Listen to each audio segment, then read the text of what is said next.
2027 के यूपी विधानसभा चुनाव में मुस्लिम वोटर अखिलेश यादव और सपा से खफा हैं, इसमें किसी को भी तनिक भी संदेह नहीं रखना चाहिए।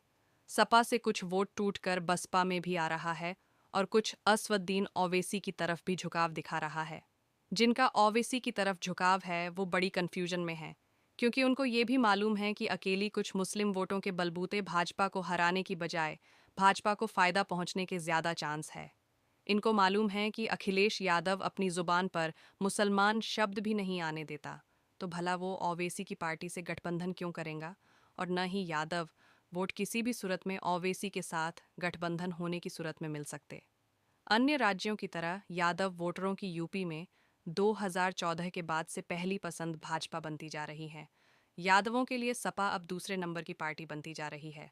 ऐसे में मायावती हाय हाय भाजपा की B team, Mayawati ED CBI से डरी है वाले म्यूजिक के साथ अब एक नया म्यूजिक लॉन्च हुआ है कि बहन जी को अगर सत्ता चाहिए तो ओवैसी से गठबंधन करना होगा, क्योंकि पता उनको भी है कि बसपा को वोटर ट्रांसफरेबल हैं। लेकिन भाजपा के अंध विरोध में बहन जी को भाजपा की बी टीम कहकर बदनाम करने वाले शोर स्वामियों ओवैसी से गठबंधन हो जाने पर बहन जी भाजपा की बी टीम नहीं रह जाएंगी क्या?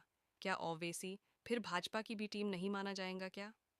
सच्चाई यही है कि बिहार में 2020 के विधानसभा चुनावों में बसपा ने ओवैसी के साथ गठबंधन करके देखा था, लेकिन मुसलमानों के वोट ओवैसी को तो जा सकते हैं, लेकिन बसपा से गठबंधन के बावजूद मुस्लिम वोटर लालू प्रसाद यादव वाली राजद को ही गए थे और बसपा ठगी की ठगी रह गई थी।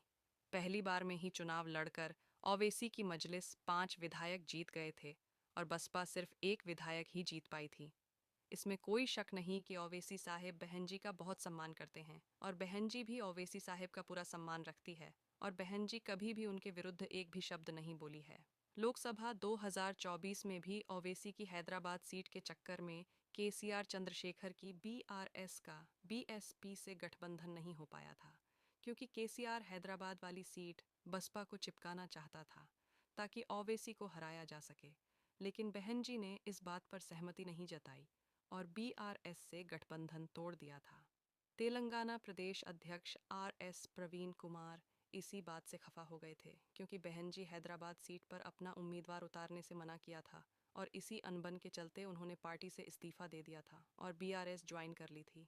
उम्मीद यही है कि बसपा और ओवैसी की मजलिस का गठबंधन नहीं होगा, क्योंकि यूपी में उनका बेस वोटर नहीं है। इसीलिए टैक्टिकल वोटिंग के जरिए भले ही एक दूसरे को वोट ट्रांसफर करके दोनों दल फायदा लेने की सोचे, लेकिन गठबंधन की उम्मीदें फिलहाल न के बराबर ही हैं।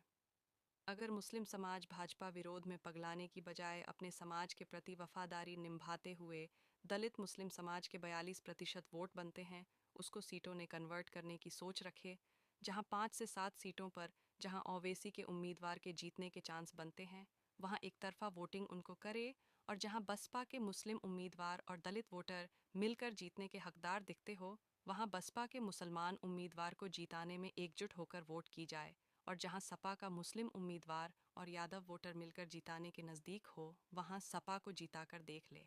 रिजर्व सीटों पर तो सिर्फ दलित आदिवासी ही जीत सकता है, और ये ज़्यादातर सीटें दलित आदिवासी बाहुल्य सीटें भी होती हैं। कई दशकों से दलित बसपा का मूल वोटर भी रहा है। ऐसे में उन सीटों पर मुस्लिम एक तरफा वोट बसपा को करके जीताने का काम करके देख ले। ऐसा करेंगे तो भाजपा को 403 में से कम 300 सीटों पर जीतने से आराम से रोका जा सकता है और उनको 2014 से पहले वाली स्थिति में पहुंचाया जा सकता है। बहन जी ने वैसे भी मुस्लिम समुदाय को हमेशा ही अच्छी खासी हिस्सेदारी दी है, लेकिन ये बहन जी के प्रति आधे अधूरे मन से ही साथ देते आए हैं। 2024 के लोकसभा चुनावों में भी बहन जी ने यूपी की 80 में से 23 टिकटें मुस्लिम उम्मीदवारों को दी थी, जबकि सपा ने सिर्फ 4 टिकटें दी थीं। तब भी मुस्लिम वोटर एक तरफा सपा को ही गए थे।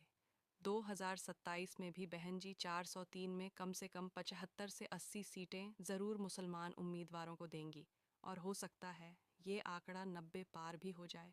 लेकिन मुसलमान सिर्फ मनुवादी मीडिया के चक्कर में फंसकर भाजपा के पक्ष में हिंदू वोटरों को लामबंद करने का काम करता आया है। मुसलमानों को सोचना होगा कि ओवैसी की मजलिस का मुसलमान उम्मीदवार ही अकेला मुसलमान नहीं होता है, अन्य दलों का मुस्लिम उम्मीदवार भी मुसलमान ही होता है। मुसलमानों की लड़ाई हिस्सेदारी की है। जो दल हिस्सेदारी मान सम्मान, सुरक्षा और सामाजिक सौहार्द का माहौल दे, वो ही दल उनका असली हितैषी दल है। लेकिन दलित, आदिवासी व अति पिछड़ी जातियों के लिए ये व्यवस्था परिवर्तन की लड़ाई है, जो सबकी समझ में फिलहाल नहीं आनी।